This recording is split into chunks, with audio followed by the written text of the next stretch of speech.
off my shit. I got all deep, and she turned around the heat. And I done learned a lot of shit. I had her burn up her brain. I deserve her whole face. I deserve her whole. I deserve her whole. I'm like, how we do your motherfucking speaker. I came through the guitar. I don't rock the guitar. What's up, guys? This your boy, Mr. I-240. I'm back with another episode today. Yo, I want to thank y'all so much. We just reached 400,000.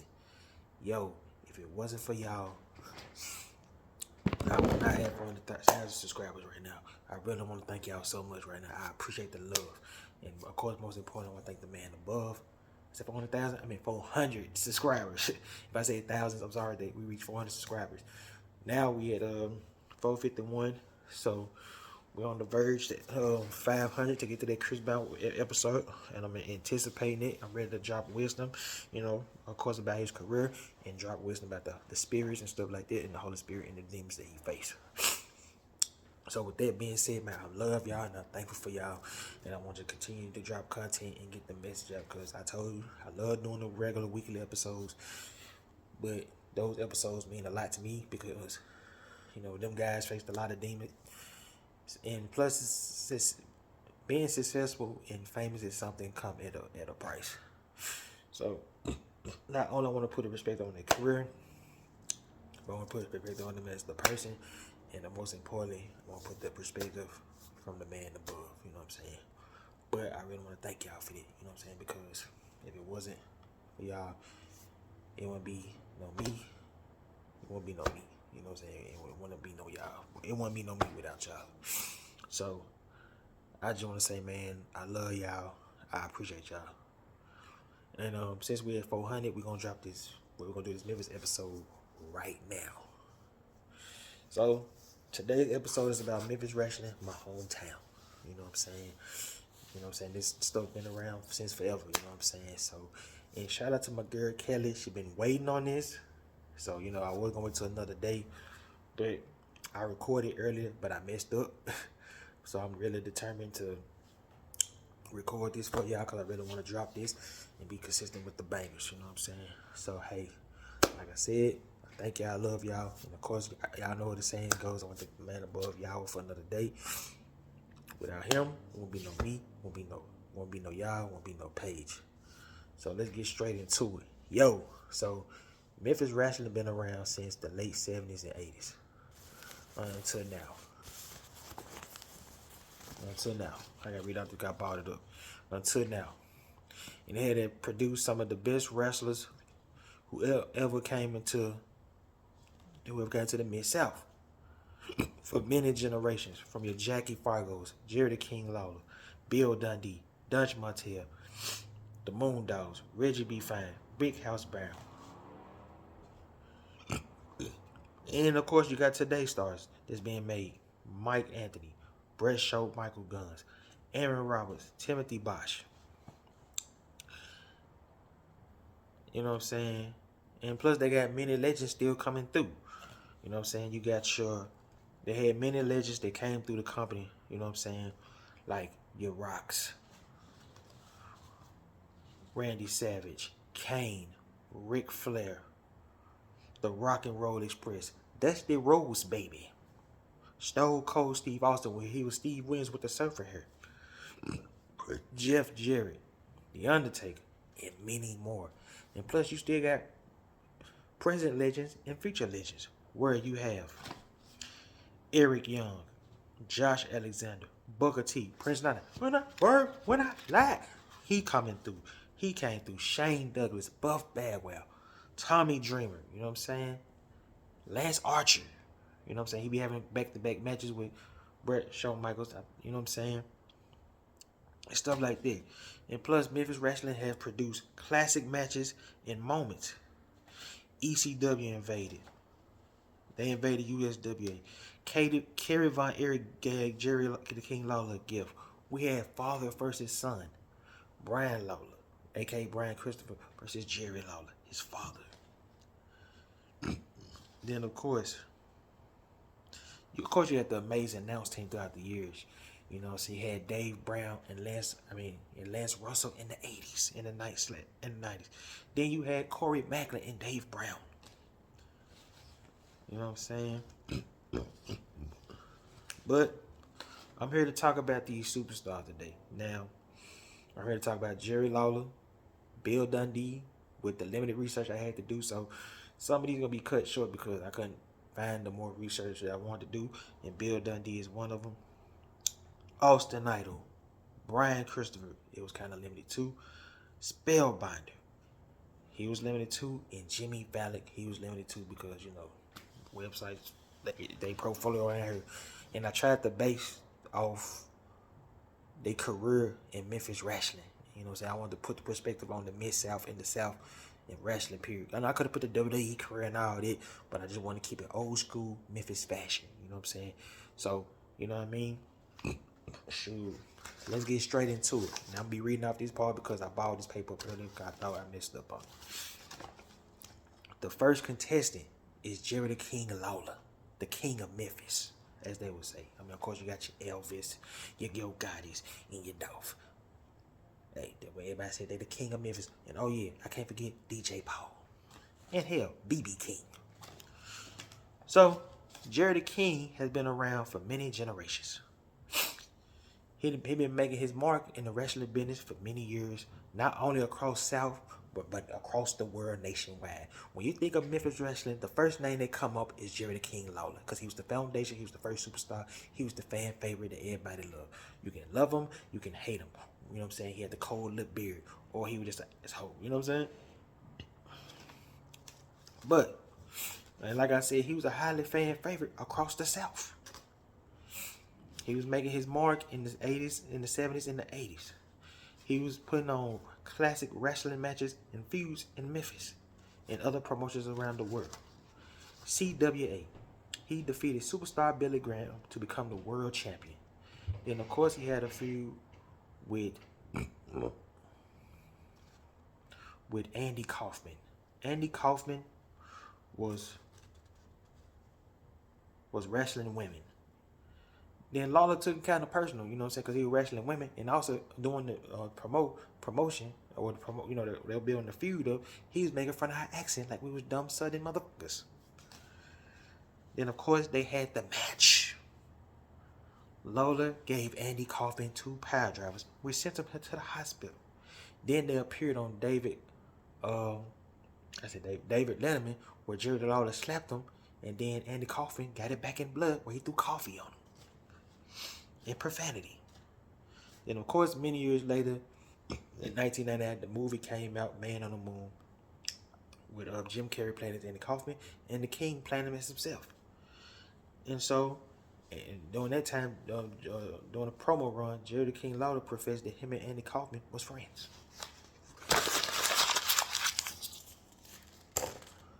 So, then we can go to AWA.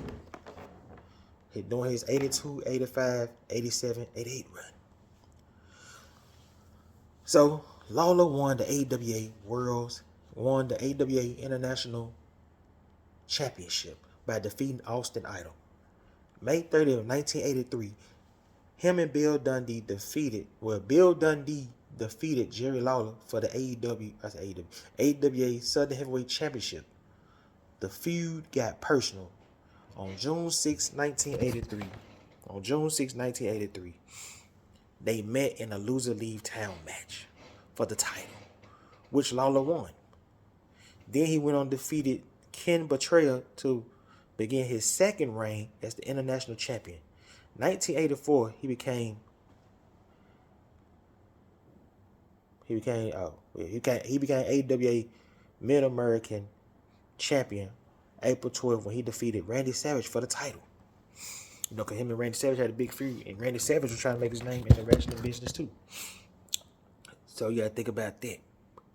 Then on top of that, he returned to the United States, and he defeated Bill Dundee in 1986 to begin a new reign as AWA International Champion, where he feuded with Tommy Rich, Austin Idol, Paul E. Dangerously, which is Paul Heyman, we all know, throughout the early 1987. The feud began after controversy over the AEW AWA, I say AWA World Championship. A shot, AWA World Championship shot involving Nick Bockwinkel in a steel cage match. During the feud, the trio defeated Lawler in a steel cage match, and they cut his hair, and which caused the riot for the Mid South fans, cause we all love the King. And if you hurt the King, it's like hurting us or hurting our father or like a brother to us. Cause back then the King was like a wrestling god or wrestling loyalty to the fans. You see what I'm saying? So Lawler won the AWA World Heavyweight Championship from Kurt Hennig on May 9th, 1988. During his reign, Lawler feuded with WCCW World Champion Kerry Von Erich. He defeated Von Erich on December 15th at Super Clash to unify the two titles. Then, of course, that next year, the USWA, this one, the Memphis brand came up. He made his debut in the Memphis brand where he won the USWA World Heavyweight Championship 28 times from 1989 until the company closed in 1997. While he was champion, he feuded with the Soul Taker, Jimmy Valiant, Kamala, Eddie Gilbert, and Jeff Jarrett. In 1992, he teamed up with Jeff Jarrett in his feud versus the Moondogs. And Jarrett Lawler versus the Moondogs was voted PWI Feud of the Year in 1992. He won the USWA World Tag Team Championship 2 times with Jarrett and his arch rival frenemy Bill Dundee.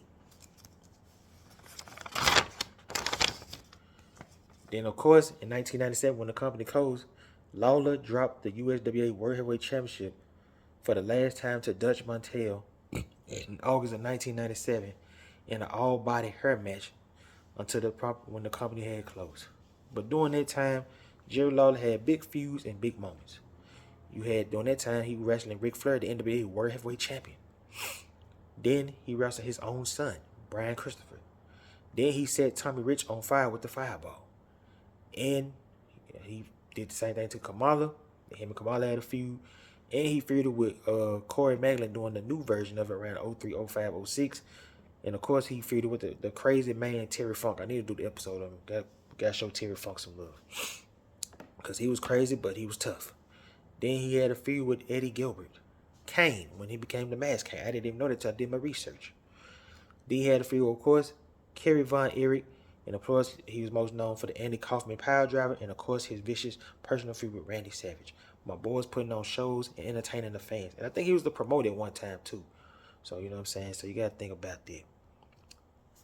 But my next contestant is Bill Dundee. I thought he was Australian, but they say he was kind of Scottish, but I thought he was from Australia.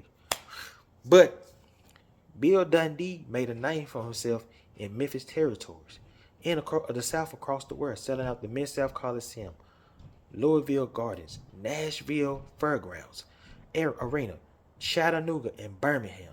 During his time in Memphis, he teamed up with Jerry Lawler and Jimmy Valiant in 1987, where he captured the AWA Tag Team Championship twice. He also had a successful, run with Nature Boy Buddy Landel, and they wreaked havoc in Tennessee, where they became tag champions. Then he has a son named Jamie Dundee. He was a wrestler himself. He was a part of the great Memphis tag team PG-13. They were more like B-Rad, but hey, because they went to WWE, the fans wasn't feeling it. I'm sorry. WWE had to get rid of. They had to get them out of the nation because they want it.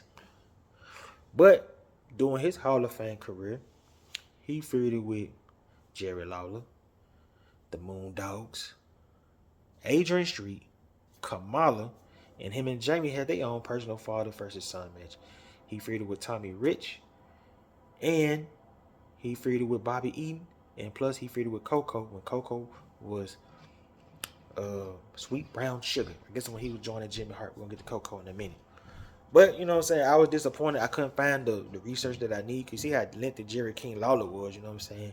But it kind of disappointed me that, like, the social media era or the internet don't have respect for Bill Dundee craft, you know what I'm saying? Because he was a real OG. He was a swifty guy. He might not have been the best wrestler in the world, but he knew how to put on the show. And he was also decent on the mic, you know what I'm saying? I just wish I had enough, you know what I'm saying, research and stuff like that because, you know, when I get to Austin Idol, you're like, God damn, you know what I mean? But because Austin Idol research was kind of long. But true enough, he might not be a big legend in the outspace world, but Bill Dundee is most recognized in Memphis and legendary. You know what I'm saying? You can walk right now, you know, oh, that's Bill Dundee. You know what I'm saying? Holler. You know what I'm saying? So, and I got a little story about Coco. You know what I'm saying? But I'm gonna get to him in just a second. But but Bill Dundee always gonna be a Memphis legend. You know what I'm saying? I think they say he's having a health scare or something. He ain't doing good. I don't know. I know my man's 80 years old, so you know what I'm saying. A lot of people got realize when you get to that old age, it's just probably time to kick the bucket. You know what I'm saying? Or the Lord just willing to tell you, hey man, come on home. You did a good job. So you gotta think about that. Shout out to Bill Dundee though.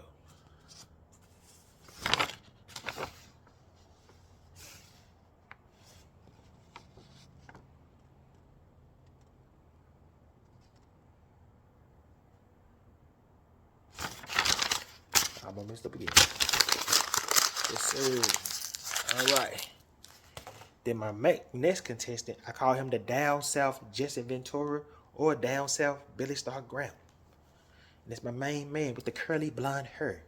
The diva. I don't say the diva, but he was the real panty dropper before Shawn Michaels came along.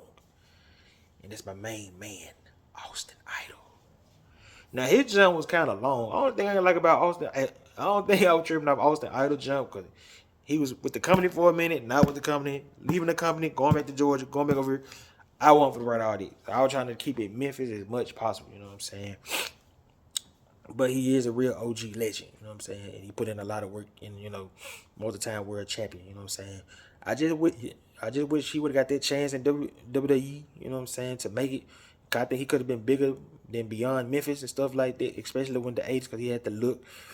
You know what I'm saying? He could talk on the mic. You know what I'm saying? He was decent in the ring. So I just wish he would have got that big break. But here you go. My main man, Austin Idol, made a handful of appearances in the Pacific Northwest Wrestling in Oregon, big time wrestling in Detroit before joining Memphis Wrestling in 1978. He was immediately booked as a main event star. He defeated Jerry the King Lawler for the AWA Southern Heavyweight Championship. He held the title until January of 1979 when he lost to Ron Fuller.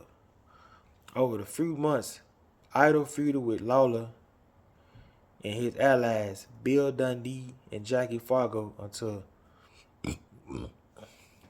losing a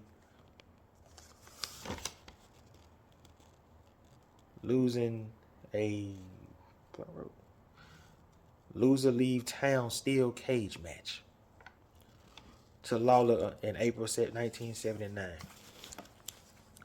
Then in January, he returned. He you know what I'm saying, the feud. He returned the feud with Jerry Lawler again. He won it back in blood. He was presented as one a series. He presented as one of series of bounty hunters that brought into the territory by Lawler.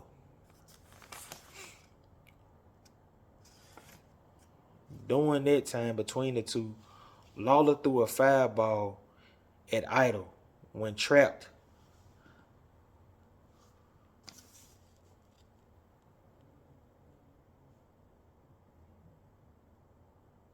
I write fast as hell. I'm sorry, y'all. When trapped, you know what I'm saying, and he was supposed to burn Idol on. Well, I think he burnt Austin Idol on the neck. Lance Rosa announced that he received a telegram from Mexico promoter, I don't know his name, announcing Lawler had been voted the most popular wrestler in Mexico City, which a masked luchador named Black Diamond to present Lawler with a plaque. During the ceremony, Black Diamond broke the plaque over Lawler's head. Then unmasked, it was Idol himself. In a match in 1991, Idol and Mantell in March of 1991, Idol and Dutch Martell lost the CWA World Tag Team Championship to Bill Dundee and Tommy Rich. Though I said my boy had so many returns, you know what I'm saying? He was leaving and coming back. Like another return. Idol returned to CWA. In February 1993, he was named the inaugural AWA International Heavyweight Champion. He lost the title to Lawler the following month, with Lawler once again hitting hitting him with a fireball. In the summer of 1983, Idol turned face, and he formed an alliance with Jerry the King Lawler. They won the CWA World Tag Team Championships from the Assassins, and only for the Assassins, and then the Assassins regained their title 1 week later. Idol defeated Ken Patera to become AWA International Heavyweight Champion for the second time, only to lose the title to Stan Hansen 2 days later. Idol regained the title from Hansen in October in a bull rope match in November in 1983. In November 1983, Idol and Dutch Mantell defeated the Midnight Express for the CWA World Tag Team Championships. Idol's third reign as AWA International Heavyweight Champion lasted until April 1984 when he lost it to Macho Man Randy Savage in May. Left again. In 1985, he came back to see Continental Wrestling Association. August of 1985, he was teaming with Jerry Lawler in a short feud with the Fabulous Freebirds. In December of 1985, him and Lawler defeated Bill Dundee and Dutch Mantell to win the AWA Southern Tag Team Championships. Left again. In 1986, June. Or they won it in June, I'm sorry. In 1987, he turned on Jerry Lawler in an early 1987, where Idol acquired Paulie Dangerin, which is Paul Heyman, as his manager. In February 1987, Idol won a tournament to become the new AWA Southern Heavyweight Championship by defeating Soul Train Jones in the tournament final, which was virtual. His reign lasted to 1987 when Lawler defeated him again in a chain match. 1 week later, Idol challenged Lawler for the title in the Her versus Her cage match. Idol defeated Lawler to regain the title thanks to the assist of Tommy Rich. Idol and Rich beat down Lawler, shaving his head. Enraging the crowd going crazy. Idol's third reign as the Southern Heavyweight Champion ended in June 1987, when he was once again defeated by Jerry Lawler. Jerry Lawler must have Austin Idol number, man. You see how many times they took the belt from him? Sheesh. Then, of course, Idol and Rich. Later on that night, Idol and Rich had lost to Lawler and Dundee in a scaffold match.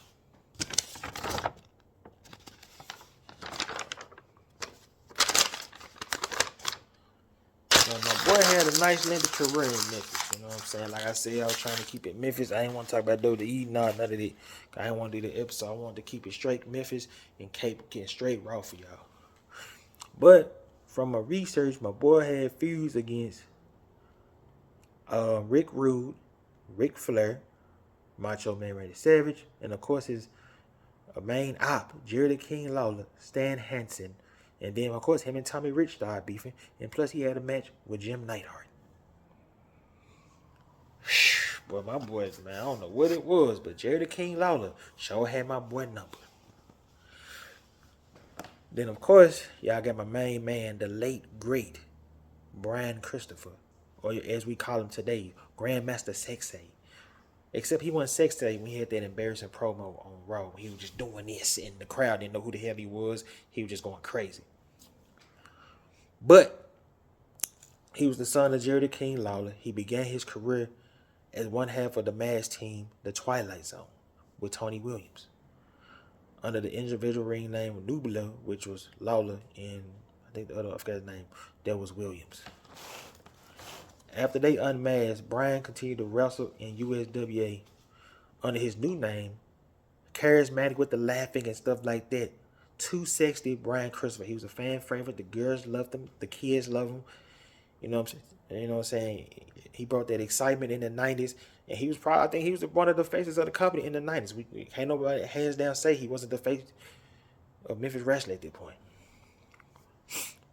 You know what I'm saying? He feuded he feuded and wrestled with Jeff Jarrett, Bill Dundee, Tom Pritchard, the Moondogs, his own father. And his partner was in his early days was The Rock when he was Flex Kavana, what you wanna call it. And Tony Williams as the new kids. And of course his partner was Doug Gilbert, Scott Flamingo, which was Raven, and Eddie Gilbert. But during his period of time in Memphis, like I said, he wrestled his father, Jerry the King Lawler. He had a feud with the Moondogs. He actually wrestled The Undertaker when he was The Undertaker. Then he feuded with his former partner, Jeff Jarrett. He had a feud with Eddie Gilbert. He wrestled Ron the Truth Killings in 2002 when they were trying to do it again. When R-Truth was actually, it was after R-Truth was released by the WWE. You know, after he was doing that, get rowdy, all that. And he became his own man after he left WWE. Then, of course, he fought the Dream Machine, Bill Dundee, Spellbinder, and Bruce Pritchard. And my boy went on to bigger and better things to WWE. He was a part of one of the greatest tag teams that people don't really talk about, Too Cool. Plus, you know, alongside with Rikishi. So, shout out to the late great. They said he got killed. I mean, they said he died of an overdose, but I think somebody killed him in jail. Who knows? You know what I'm saying? Because I know when he passed, his father took it hard. He was very sad. You know what I'm saying? Because that was one of his two kids. That was his baby boy. Then, of course, my next contestant, which I kind of met like 2 years ago, but I know I could have got a picture with him. I kind of got an autograph, but I worked for Amazon, so I was driving, and I think I was delivering to his house. So I can tell you the story. So when I pulled up on him, I think he was getting out like a look, you know what I'm saying? I don't know if he doing houses or working on houses, one of them vans or whatever, right? So me and him was just talking or whatever. And I said, hey, you kind of look familiar, man. He said, yeah. I said, hey, is you Coco Beware? Yeah, I don't know, man. You tell me. And I was so mad at myself that I couldn't get a selfie or a picture with him, you know what I'm saying? But I was just like, man, I was working. And I was like, yo. And I told my homeboy, he was like, yeah, that was probably him, bro. Like, I would throw it off. Like, that man was real cool, laid back, smooth player, you know what I'm saying? And I can see why he whooped that dude ass. You know, that little jobber dude, you know what I'm saying? Because he looked like a type of dude that want with no nonsense. You know what I'm saying? So that was a good little moment for me, you know what I mean? So I hope I see him again. Next time I get that picture, now I'm on my grind, you know what I'm saying? Yeah, if I see him again, hey, you see him about this ration, you know what I'm saying? Y'all see the Stone Cold, you see Stone Cold, man, you know what I'm saying? Bass Pro, you heard me? You know what I'm saying? But hey, let's get into my man Coco. So in 1980, he was in the battle royal to crown the first ever Mid-American champion. The crowd favorite was Jimmy Valley, the Boogie Woogie Man, who Coco accidentally knocked into Danny Davis and eliminated. Coco dumped Davis to the floor and won his first title. And then Jimmy Valley came back and got it back in blood and beat Coco. And then him and Coco started feuding. You know what I'm saying? So, what was it? Okay, yeah. Him and Coco started feuding. Dutch Montel returned to CWA early 1981, where he defeated Coco Beware for the TV title, making Coco Beware title reign short. And then in 1981, Coco, you know what I'm saying, stayed with the company until September 1987. And at that time, during that time, he was chosen to referee the Southern Heavyweight Championship between Lawler and Dream Machine, Jerry the King Lawler. So, where Coco Beware did a fast count on the King and counted him out, that gave Dream Machine the victory. And Lawler didn't like that. And Lawler and the King was pissed. So Coco had joined forces with Jimmy Hart. Coco never got the best of the King, so his record against the King really wasn't that good when they had their battle in clashes of matches. Then Ware and Bobby Eaton had won the AWA World Tag Team Championships. After teaming together for a while, the tension was starting to be a problem between Coco Beware and Bobby Eaton. It started the dissension during that last run with the tag titles. So Bobby Eaton had beaten Jacquez, I can't believe whatever his name is, for the Mid-American Heavyweight title. And Coco was complaining about his loss to Terry Taylor. He was complaining, going crazy, getting mad at everybody because he lost. He was unable to win the Southern title from Terry Taylor. And then after being fed up, Jimmy Hart slapped Coco. Then later that night, the duo of Bobby Eaton and Coco had defended their titles and lost the tag titles to Terry Taylor and Bill Dundee. And that's when they broke up. Excuse me, I farted. And that's when they broke up. Coco Beware and Bobby Eaton had a bunch of grudge matches evolving around the Mid-American title. They feuded so bad. They feud got so bad. They had to settle the score in a loser leave town match. That Bobby Eaton got the win. A masked man was named Stagger Lee debuted, which was, JYD. Then of course, he left for a minute. He returned to the company. He had a lot. Well, this was after his WWE run in 1991 and 1992. Because when he came back, he was catching success. At that time, fans thought Coco Beware was having that midlife crisis because he was having that blonde hair and all that. You know what I'm saying? But, he was just trying to keep up with the times. So, like I said, he had returned to Memphis and had a lot of success. He had won the USWA World Heavyweight Championship twice. Once from Kamala and once from Jerry Lawler. He finally got it back in blood on the King. And plus, him and Rex Hargrove won the USWA Tag Team titles once in 1993. And in 1996, he feuded with Brian Christopher and Jerry Lawler.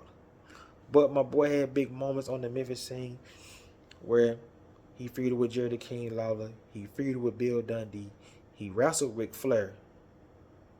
And he had the great crash match with technical wrestler Bobby Eaton. Him and Tommy Rich feud.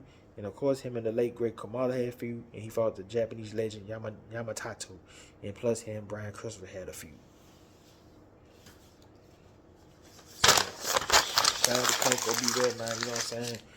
I'm just trying to put that perspective that man, Memphis got real talent and how to, and some of these guys that they feuded was top superstars. You see what I'm saying? So Memphis got talent, man. We ain't no slaps. You know what I'm saying? We just been slept on a lot, and you know what I'm saying. So don't forget about the Memphis.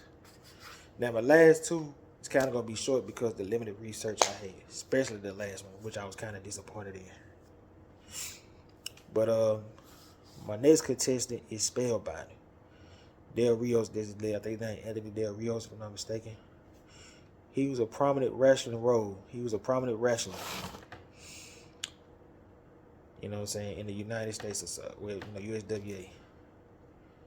But he debuted in USWA in September 18, 1993.